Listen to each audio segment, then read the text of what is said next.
Hello friends, welcome back to my channel. Friends, आज class 12th English के महामैराथन class में आपका स्वागत है। तो चलिए देखते हैं। जैसा कि फ्रेंड्स, आज की वीडियो, अगर आपको 24 फरवरी को पेपर देना है तो आज की यह वीडियो फुल जरूर देखना। तो चलिए देखते हैं। जैसा कि फ्रेंड, फर्स्ट प्रश्न है, I saw a man, he was blind.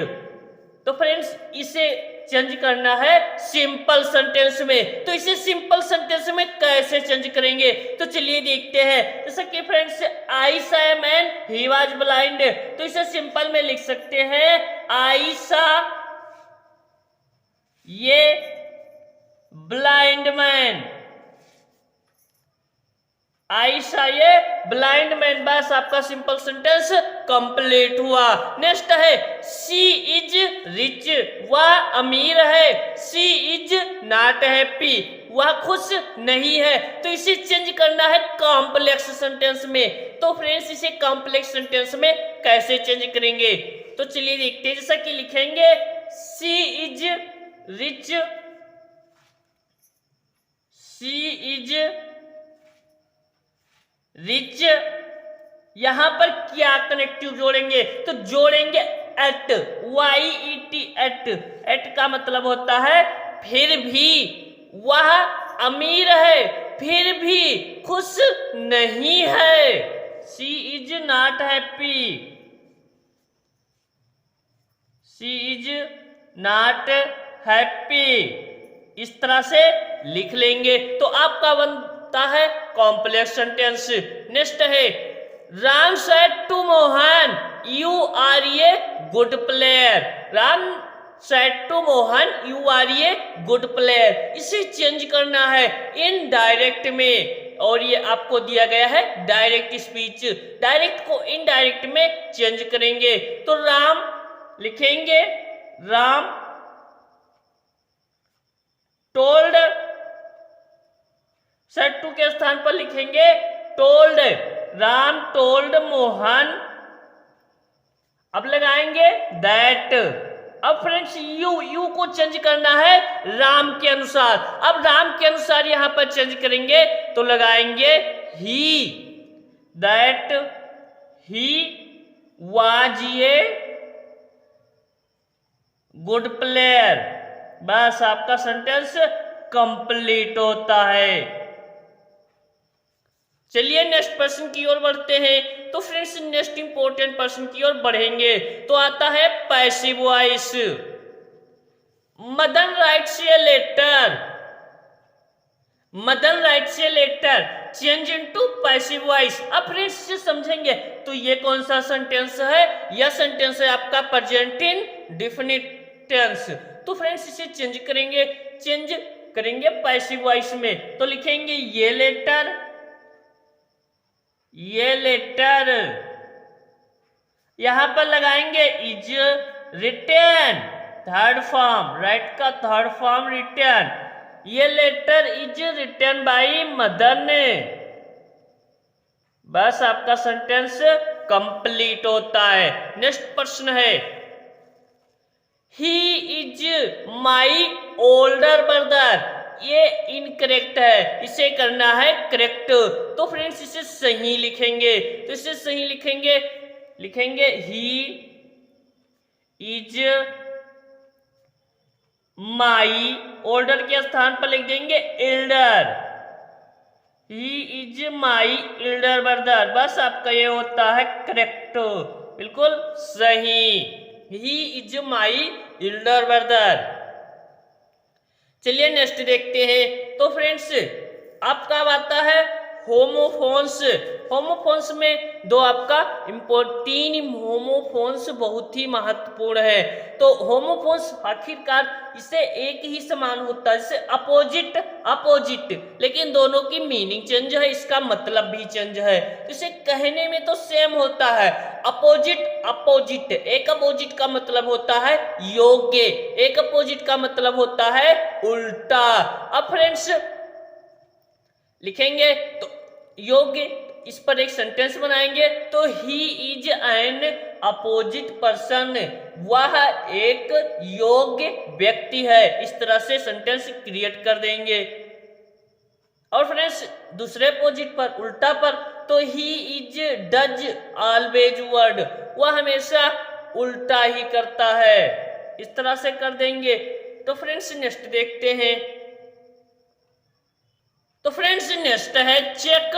Check, अब दोनों चेक बोलने में तो सेम है, लेकिन इनकी मीनिंग और इनका अर्थ बदला हुआ है। एक चेक का मतलब होता है रोकना, एक चेक का मतलब होता है धनादेश, जो कि बैंक में लगता है वो चेक। अब check, he could not check him, उसने मुझे नहीं रोक सका, ऐसे कर देंगे। और फिर नेक्स्ट है चेक।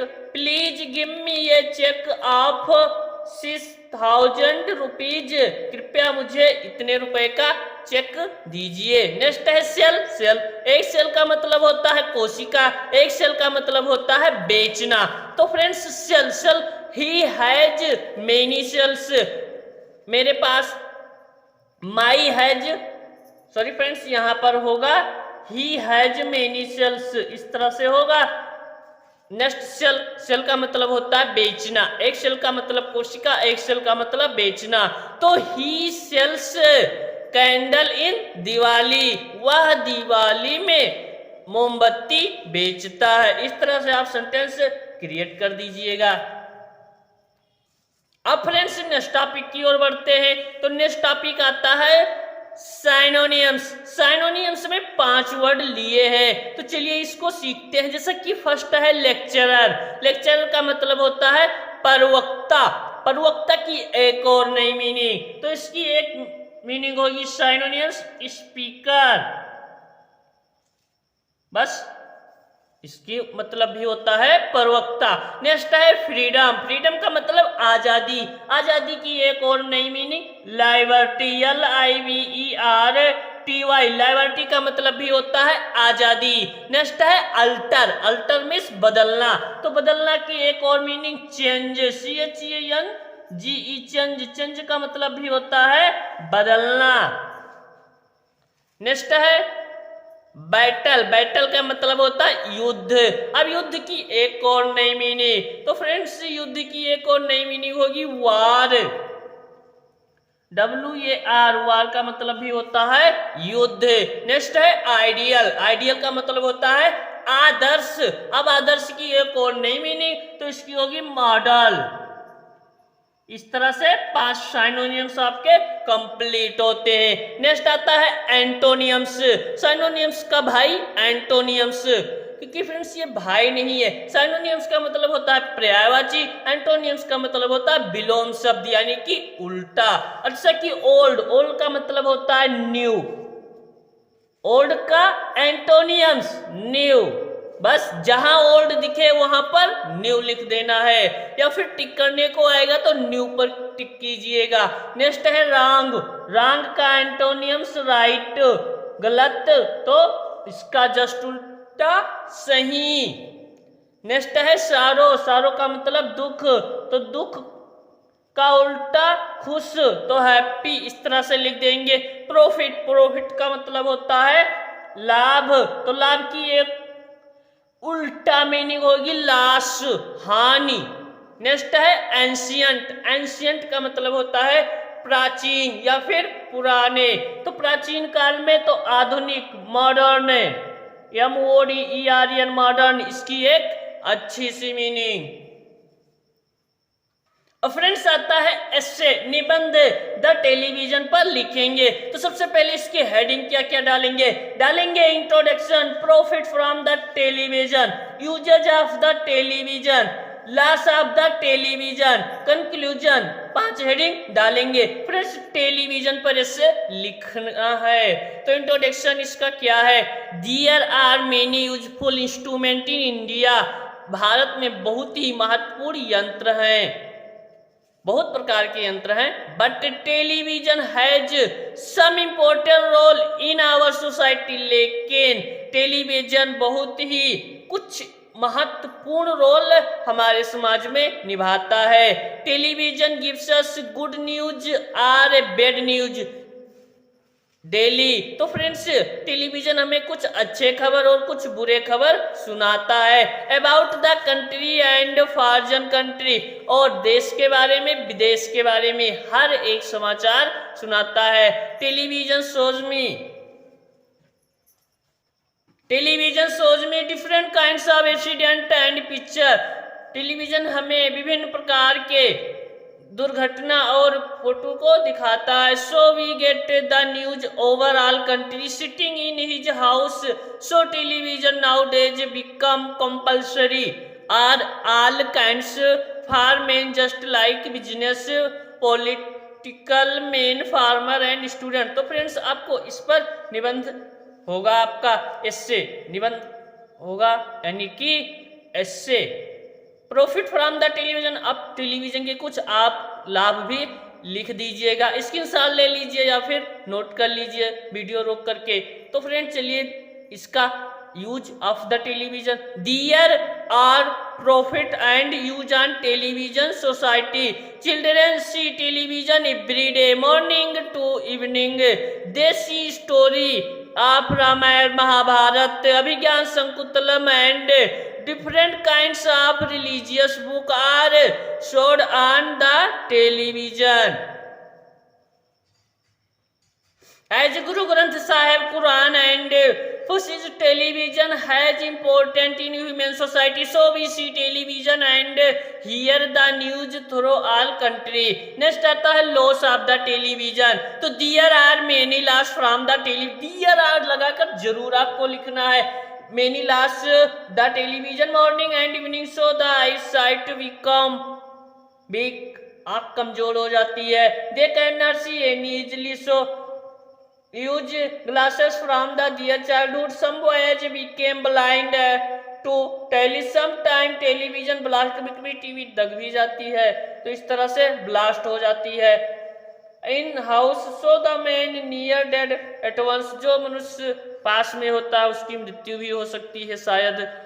कंक्लूजन इस तरह से लिखेंगे, television has important place in society, illiterate and illiterate can understand the policy of government by the television. इस तरह से आपको लिख देना है।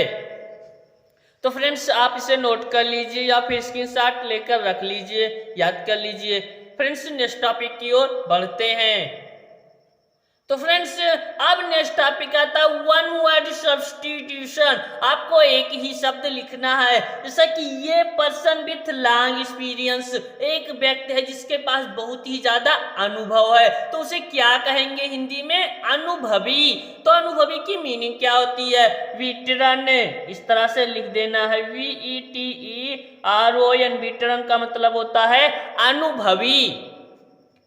One who has infinite power, एक जिसके पास बहुत ही ज्यादा शक्ति है, पावर है, तो उसे क्या कहेंगे? सर्वशक्तिमान। तो सर्वशक्तिमान कौन है? ईश्वर। तो इस तरह से अलमाइटी, सर्वशक्तिमान की मीनिंग होती है अलमाइटी, ALMIGHTY। अलमाइटी का मतलब होता है सर्वशक्तिमान। नेक्स्ट पर्सन, ये person who has done something wrong, एक व्यक्ति जिसने कुछ गलत किया हो, तो फ्रेंड्स उसे क्या कहेंगे? तो उसे कहेंगे अपराधी, यानी कि अपराधी की मीनिंग होती है कन्विक्ट, CONVICT। कन्विक्ट का मतलब होता है अपराधी। इस तरह से लिख देंगे। नेक्स्ट है a child whose parents are died, एक बच्चा जिसके माता पिता की मृत्यु हो गई हो, तो उसे क्या कहेंगे? अनाथ। तो हिंदी में अनाथ कहेंगे। लेकिन अनाथ की मीनिंग क्या होती है? तो अनाथ की मीनिंग होती है ऑर्फन, ORPHAN। ऑर्फन का मतलब होता है अनाथ। तो इस तरह से फ्रेंड्स नोट कर लीजिए, याद कर लीजिए।